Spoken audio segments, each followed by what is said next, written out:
Friends இன்னைக்கு நானும் அம்மாவும் தப்பா கார்டன் ரெசார்ட்டுக்கு வந்துட்டோம். ரெசார்ட் வந்துருச்சு. எப்படி இருக்கு பாருங்க ப்ளேஸ். சும்மா அட்டகாசமாக இருக்கா?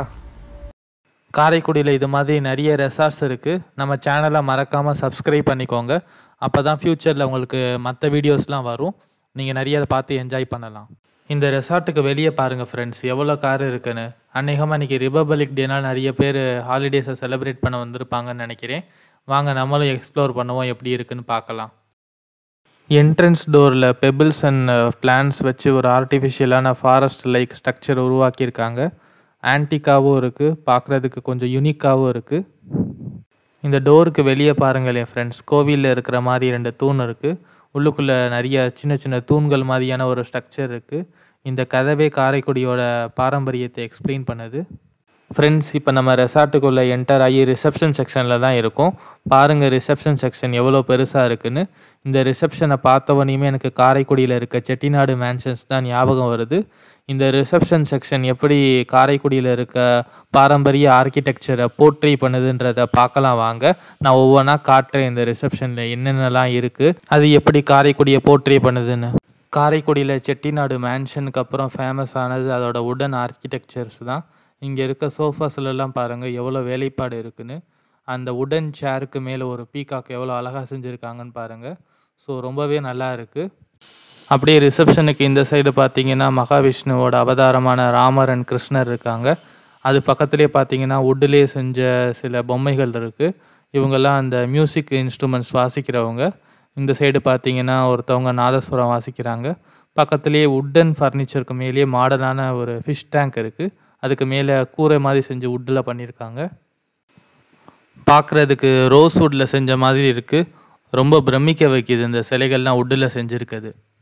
இங்கே இருக்க வுட்டன் ஆர்கிடெக்சர்ஸ்லேயே ஃபேசினேட்டிங்கான ஒன்று தான் அந்த செஸ் போர்டு. காயின்ஸ் எல்லாம் பாருங்கள் எவ்வளோ பெருசாக இருக்குன்னு. இந்த வீடியோவோட எண்டில் நானும் அம்மாவும் செஸ் விளையாடுறதை காட்டுறேன். ரொம்பவே இன்ட்ரெஸ்டிங்காக இருக்கும் பாருங்கள். காரைக்குடியில் செட்டிநாடு மேன்ஷனுக்கு அப்புறம் ஃபேமஸ் ஆனது அதோட விண்டோஸ் தான். பாருங்கள் விண்டோஸ்லாம் எவ்வளோ அழகாக இருக்குன்னு.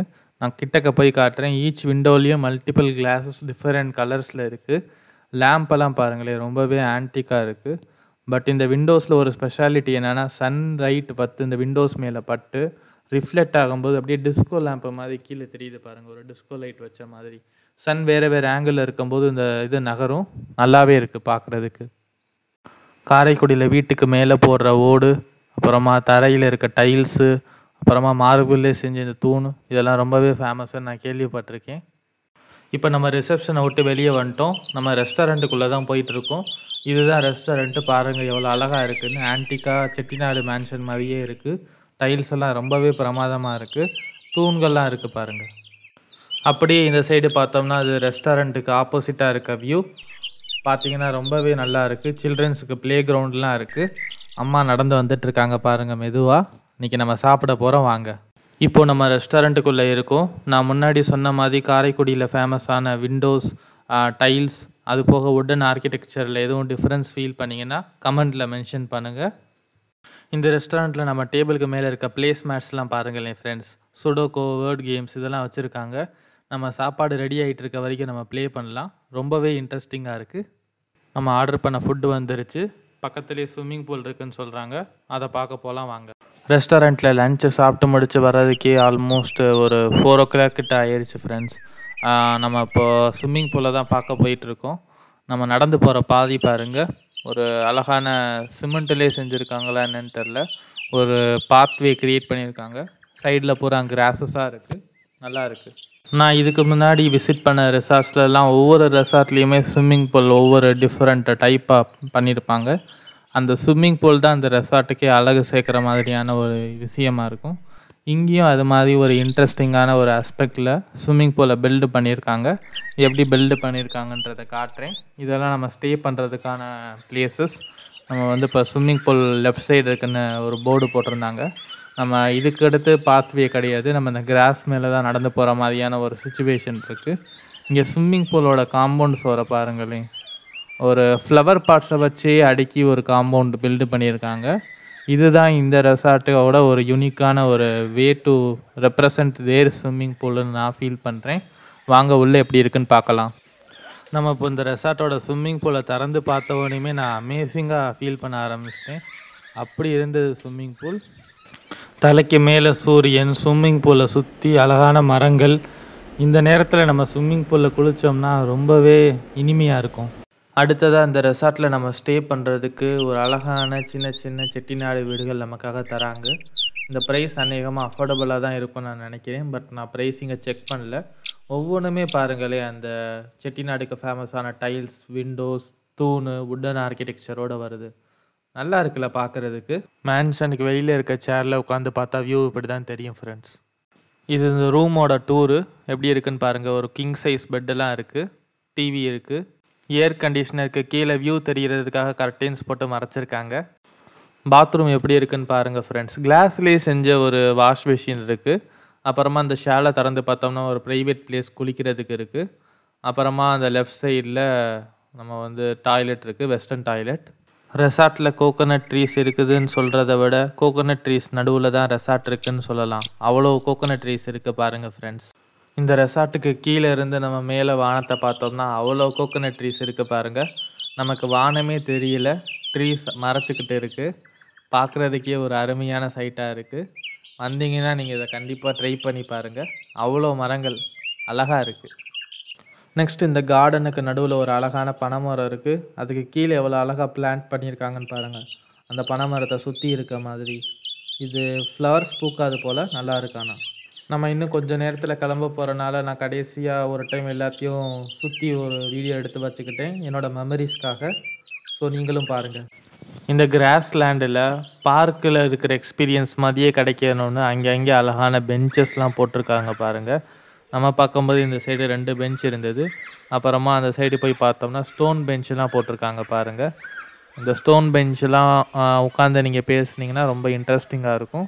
நல்லா இருக்குது. இந்த ஸ்டோன் பெஞ்சஸ் பார்க் எக்ஸ்பீரியன்ஸ் கொடுக்குது.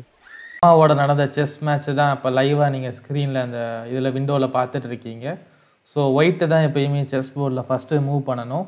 இது ஒரு கிங்ஸ் பான் ஓப்பனிங்காக இருக்க போது நான் தான் ஒயிட்டில் உட்காந்துருக்கேன்.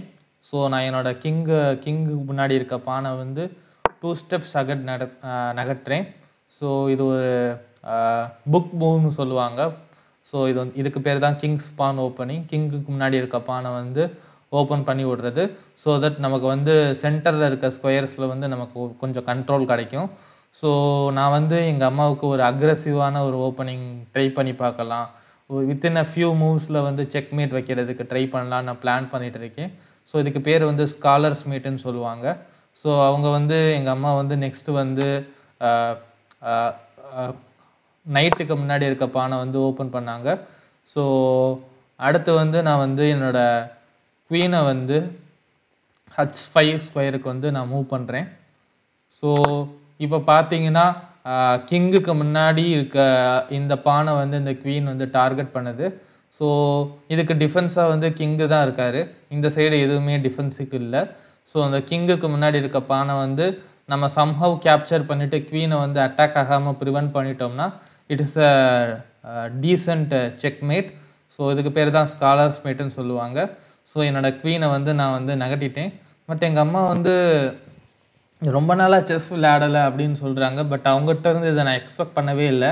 அவங்களோட நைட்டை வந்து இங்கே கொண்டு வந்துட்டாங்க. இது வந்து அட் த சேம் டைமில் வந்து குவீனையும் அட்டாக் பண்ணுது. அதுக்கு முன்னாடி இருக்க இங்கே இருக்க E4 ஸ்கொயரில் இருக்க என்னோடய இன்னொரு பானையும் அட்டாக் பண்ணுது. ஸோ இதுக்கு ஓப்பனான ஒரு புக் மூவ் என்னென்னா நம்ம வந்து குவீனை வந்து F3 ஸ்கொயருக்கு கொண்டு போயிடணும். So at the same time இந்த நைட்டை வந்து சம் மூவ் கேப்சர் பண்ணணும். இப்போ வந்து இந்த பானை வந்து சம்ஹவ் கேப்சர் பண்ணணும். ஸோ இதுதான் இப்போ இருக்க ஒரு காம்ப்ளெக்சிட்டி. இந்த நைட்டை வந்து சம்ஹவ் நம்ம நகர வச்சிட்டோம் அப்படின்னா நம்ம வந்து ஈஸியாக பானை வந்து கேப்சர் பண்ணிடலான்னு ஒரு பிளான். ஸோ லேட்டராக அவங்க வந்து நெக்ஸ்ட் மூவில் வந்து இதை நகட்டிட்டாங்க. நைட்டை வந்து C6 ஸ்கொயருக்கு கொண்டு வந்திருக்காங்க. ஸோ நான் அடுத்து வந்து ஒரு ஸ்காலர்ஸ் மீட்டோட அடுத்த ஒரு இதுக்கு வந்து ஸோ நான் வந்து என்னோடய பிஷப்பை வந்து C4 ஸ்கொயருக்கு கொண்டு போகிறேன். ஸோ தட் ஃபஸ்ட்டு இப்போ சம்ஹவ் திஸ் நைட்டு வந்து இங்கே இருக்க நைட்டு வந்து எங்கேயாச்சும் நகர்ந்துச்சுன்னா குவீனை வச்சு டைரெக்டாக இந்த பேன் அட்டாக் பண்ணிடலாம். ஸோ எதுவுமே இதுக்கு ப்ரொடெக்ஷன் கிடையாது. ஸோ இங்கேருந்து ஒரு நமக்கு பிஷப் வந்து நம்ம குவீன் அட்டாக் பண்ண விடாமல் ப்ரொடெக்ட் பண்ணும். ஸோ இது வந்து ஒரு பியூட்டிஃபுல்லான ஒரு செக்மேட்டாக இருக்கும். ஸோ நான் இதை தான் எக்ஸ்பெக்ட் பண்ணேன்.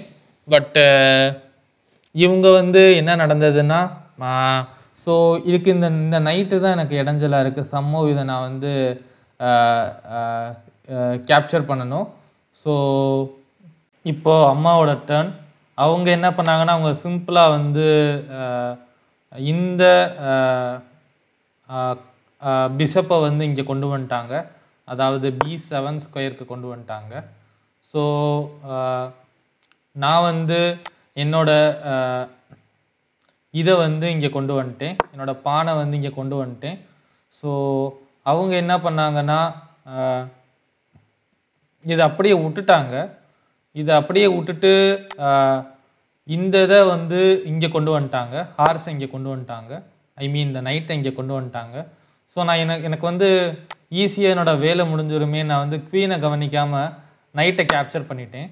இவங்க வந்து என்னோடய குவீனை கேப்சர் பண்ணிட்டாங்க. ஸோ சிம்பிளாக வந்து இது வந்து நான் வந்து ஒரு பிளண்டர் மேக் பண்ணிட்டேன். அவ்வளோ பெரிய போர்டில் இருக்கிறனால எனக்கு வந்து குவீன் இருக்குது, அந்த சைடு பிஷப் இருக்குன்றதே நான் கவனிக்காமல் என்னோடய குவீனை நான் வந்து ரொம்ப சீக்கிரமாக இழந்துட்டேன். பட் மனசை ஒன்றும் தளர விடலை. அவங்களுக்கு வந்து 6 பாயிண்ட்ஸ் எக்ஸ்ட்ராவாக இருக்குது. நம்ம வந்து இதை வந்து பிஷப்பை கேப்சர் பண்ணியாச்சு. ஸோ அடுத்து வந்து கேம் இப்படியே நகர ஆரம்பிச்சிருச்சு.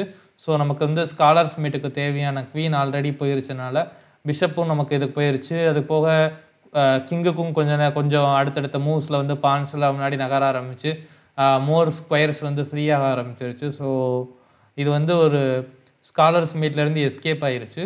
பட் அட் த எண்டு வந்து I have managed to capture all of the pieces.